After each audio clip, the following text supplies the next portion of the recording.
जितनी समझ में आ जा उतनी ही सही। प्रेमी बंधुओं, ये ज्ञान भी तो कभी अच्छा लगे ना जब पेट की भूख मिटे, पेट में पड़े तो चोर की, जब सूखे देहरादून की। अब आप लोग बैठे बैठे करो महाराज जी सत्संग की तो बात कर रहे, खाने पीने की तो बात कुछ कर नहीं रहे। तो भोजन भंडारा तैयार है, सत्संग संपन्नता की ओर है, समय के लिए बाध्य है। तो अब मैं निवेदन करता हूँ हमारे पिता तुल्य, गुरु तुल्य, परम श्रद्धेय, वितराग संपन्न, परम आदरणीय, परम पूज्य श्री प्रेमनाथ योगी जी महाराज, मैं इनसे निवेदन करता हूँ कि अपने अमोघ वचनों से हमारा मार्गदर्शन करेंगे। ये बच्चों को शांत करें, जो बड़े लोग बैठे हैं बच्चों को शांत करिए। आपकी जिम्मेदारी क्या बनती है? अनुशासन क्यों नहीं?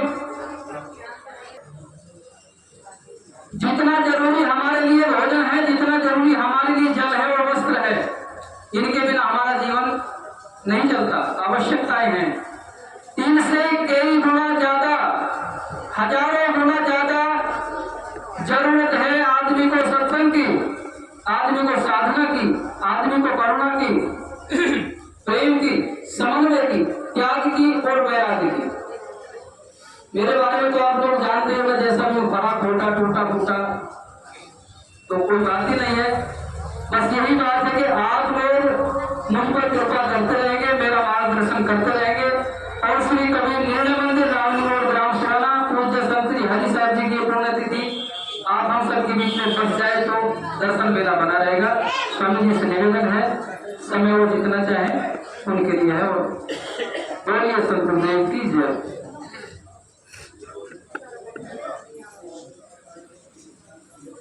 श्री गुरुं ब्रह्मानंदं वन्दे स्वानन्दं विग्रहं तस्य सानिध्यमान्तरेण चिदानन्दयेतम्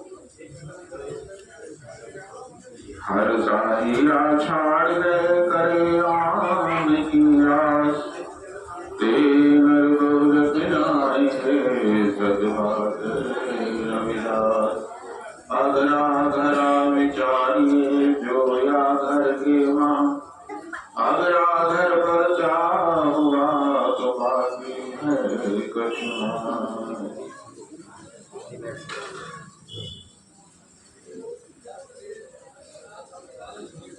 सर्वप्रथम श्री सरस्वती महाराज जी के पतित पावन चरणों में दासन दास कोटि कोटि वंदन। गुरु समान मंच आसीन, नाना परिवेशों से सुसज्जित, नाना क्षेत्रों से आगंतुक महाविरोधी मंच पर आसीन संत पर्वत, उनके चरणों में कोटि कोटि वंदन। समस्त उपस्थित गुरु के आसन सासंगतियों को साथ हुआ। यह आज स्वामी जी का परिनिर्वाण दिवस के अंतर्गत हम सब यहाँ पर श्री साहिब अमरदास जी के प्रेम से यहाँ पर सभी उपस्थित हैं। आप 10 बजे से सत्संग को श्रवण कर रहे हैं। नाना दिशाओं से, नाना दर्शनों पर, नाना विधियों से, नाना मतों पर केवल एक हम सत्यम, यहाँ एक श्लोक आया है, मंत्र सत्यम च पूजा सत्यम सत्य देव निरंजनम गुरुर्वाक्यम सदा ही सत्यम एको हम सत्यम पारंपरम। अर्थात सभी का मत यह है, सर्वप्रथम हम मानवता को धारण करें और उस मानवता के अंतर्गत जो आप हैं उसमें जो स सदचित है, चेतनता है,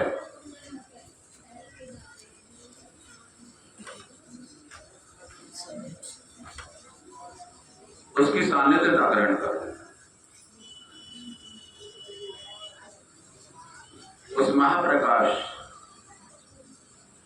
जिसे अनेक दर्शनों ने सत्य का नाम दिया है। एक जरा वाणी आई है कि जो कुछ खोजत फिरे ब्रह्मंडा वो क्यों नहीं देखत निष्पिंडा। अपने अंतः स्थित में उस सदचित आनंद को तलाश। बहुत अच्छा लगा। अभी हमारे निकट भिक्षु प्रवर बैठे हैं, उन्होंने पंचशील का बात किया, विपासना ध्यान का बात किया। प्रश्न इससे उपस्थित नहीं होता।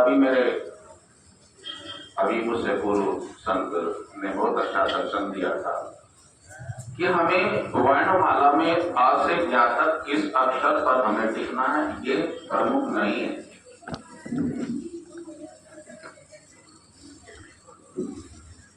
आ पर टिक जाइए, ऊ पर टिक जाइए, का पर टिक जाइए, बा पर टिक जाइए, किस पर टिकते हैं इसका प्रमुखता नहीं है।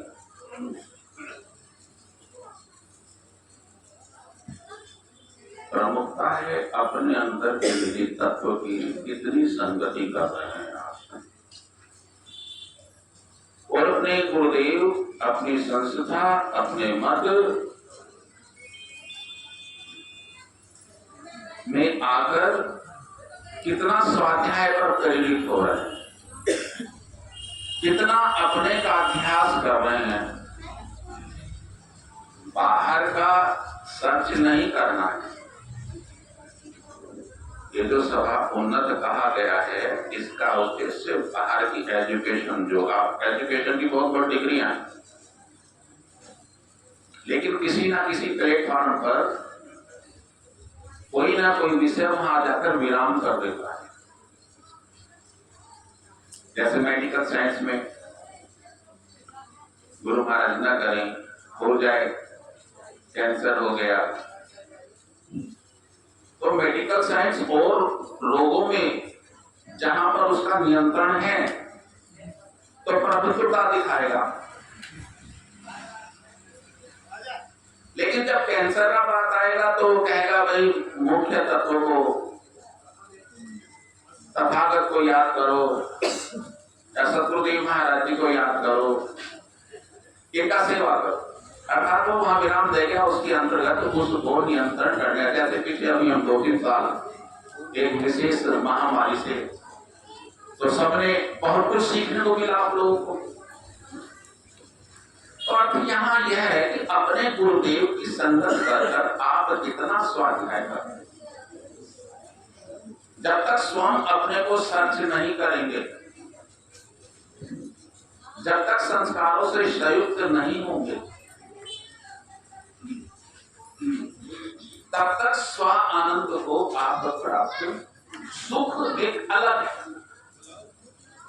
सुख नाना प्रकार की विधियों से मन को पॉजिटिव, जो मन चाहता है उसे आप दे रहे हैं तो उसकी संज्ञा सुख है।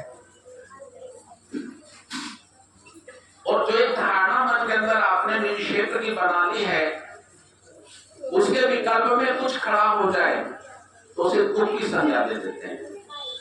अर्थात सुख और दुख का संपर्क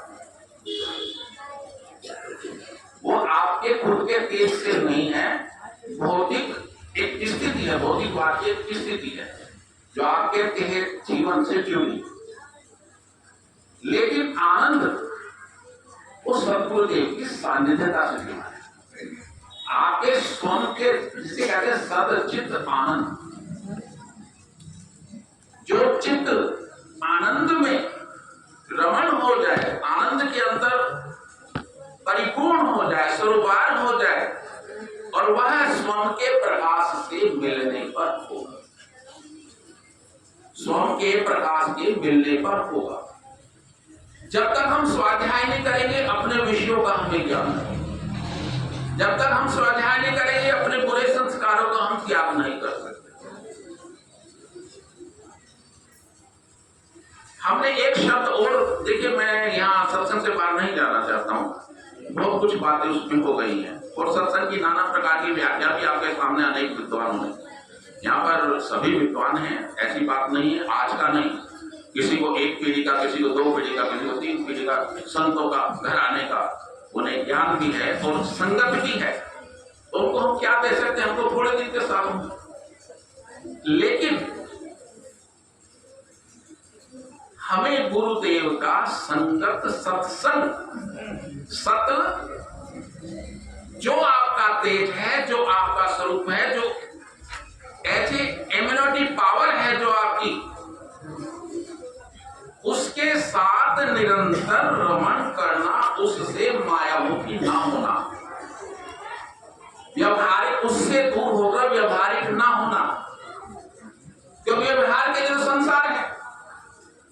और सत्संग की विशेषता यही है कि जो मूल तत्व आपका है, जो प्रकाश आपके है, जो आपकी चेतना है, चेतना की सीमित कक्षा क्या है, चेतना का संस्कार क्या है, उन संस्कारों के साथ संयुक्त होकर गुरुदेव का, इष्ट का, सत्संग का द्वारा सेवा करना। सत्संग मनोरंजन नहीं है, सत्संग गान बजान नहीं है। हमें तो जो हम कह रहे हैं इनसे प्रेरणा लेनी चाहिए। हमारे पूर्वजों ने, हमारे ऋषियों ने, हमारे सदगुरुओं ने हमें उस भजन के अंतर्गत हमें क्या शिक्षा प्रदान किया है, उसको निरंतर अपने से अटैचमेंट करके उसे अपने से जुदा ना होने दे।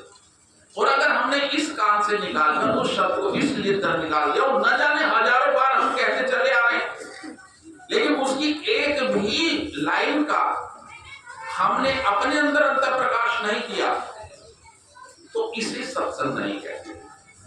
सत्संग है कि हम उसको अंतःसार कर, अंगीकार कर, आत्मसार करके उसे अपने जीवन में ढाल।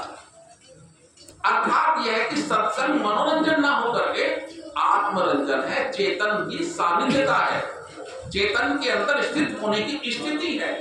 और इसीलिए सत्संग सर्वप्रिय है, सबसे विशाल है और सबसे बड़ा है। इसमें हमारे किसी युग युगांत में युग पुरुष आए, उन्होंने जो भी ज्ञान आपको विधि दिया, चाहे वो यमन में हुजूर मोहम्मद रहे या ईशा रहे, मूसा रहे, तथागत, अनंत और ऋषभ, उनकी श्रेष्ठता यही रही कि उन्होंने मानवता, केवल मानवता के ऊपर बात।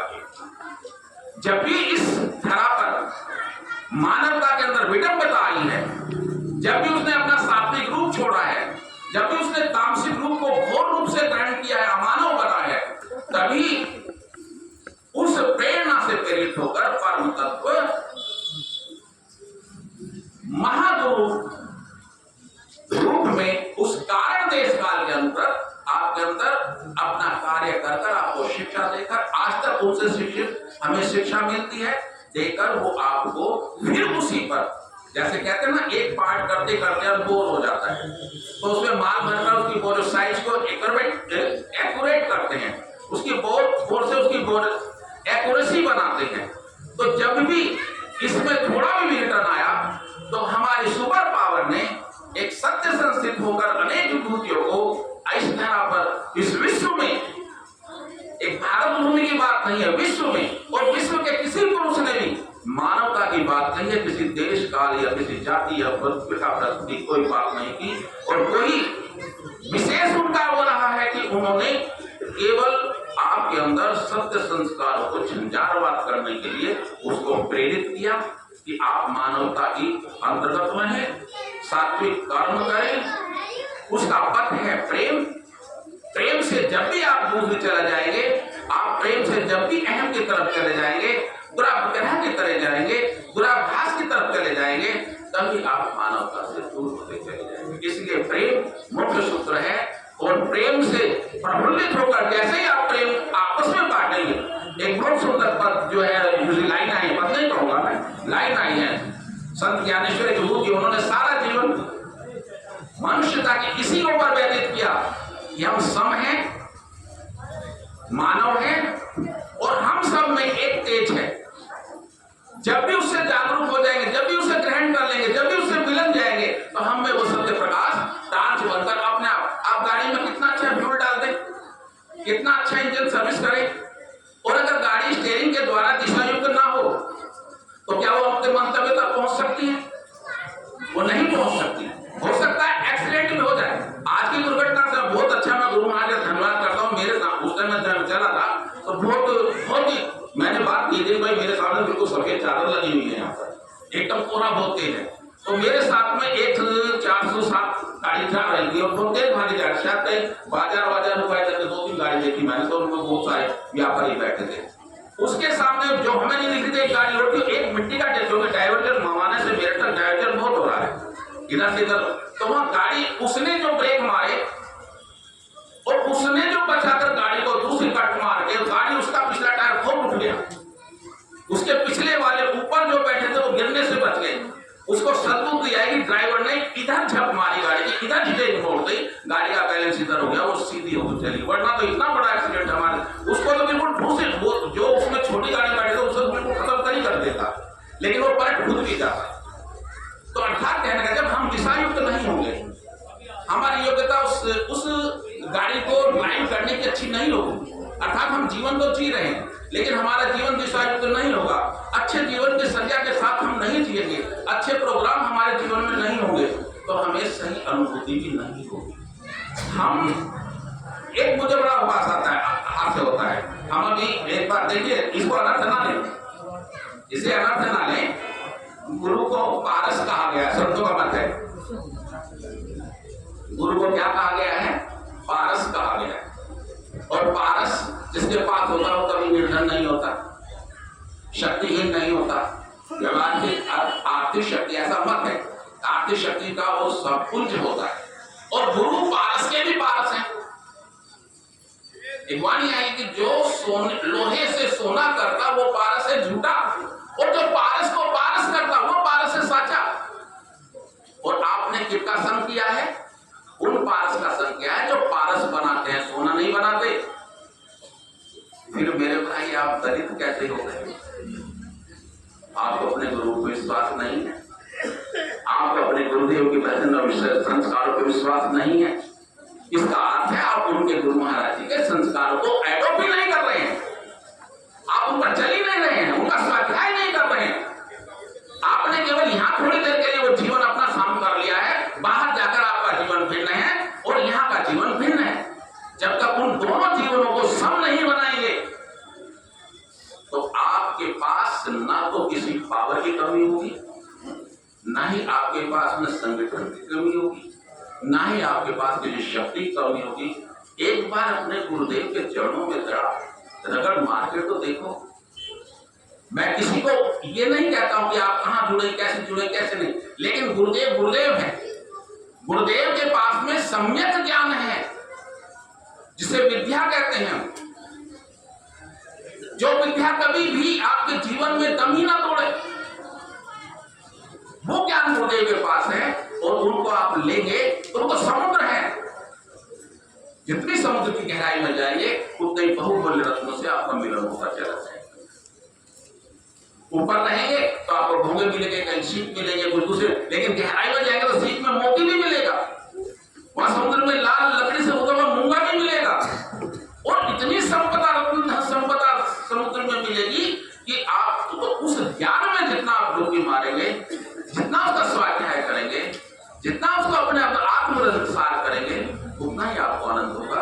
और आशा है कि इन संस्कारों को आप ग्रहण करेंगे, तभी हमारा जीवन की उपलब्धियां तो सुलभ हो सकती हैं, अन्यत्र नहीं।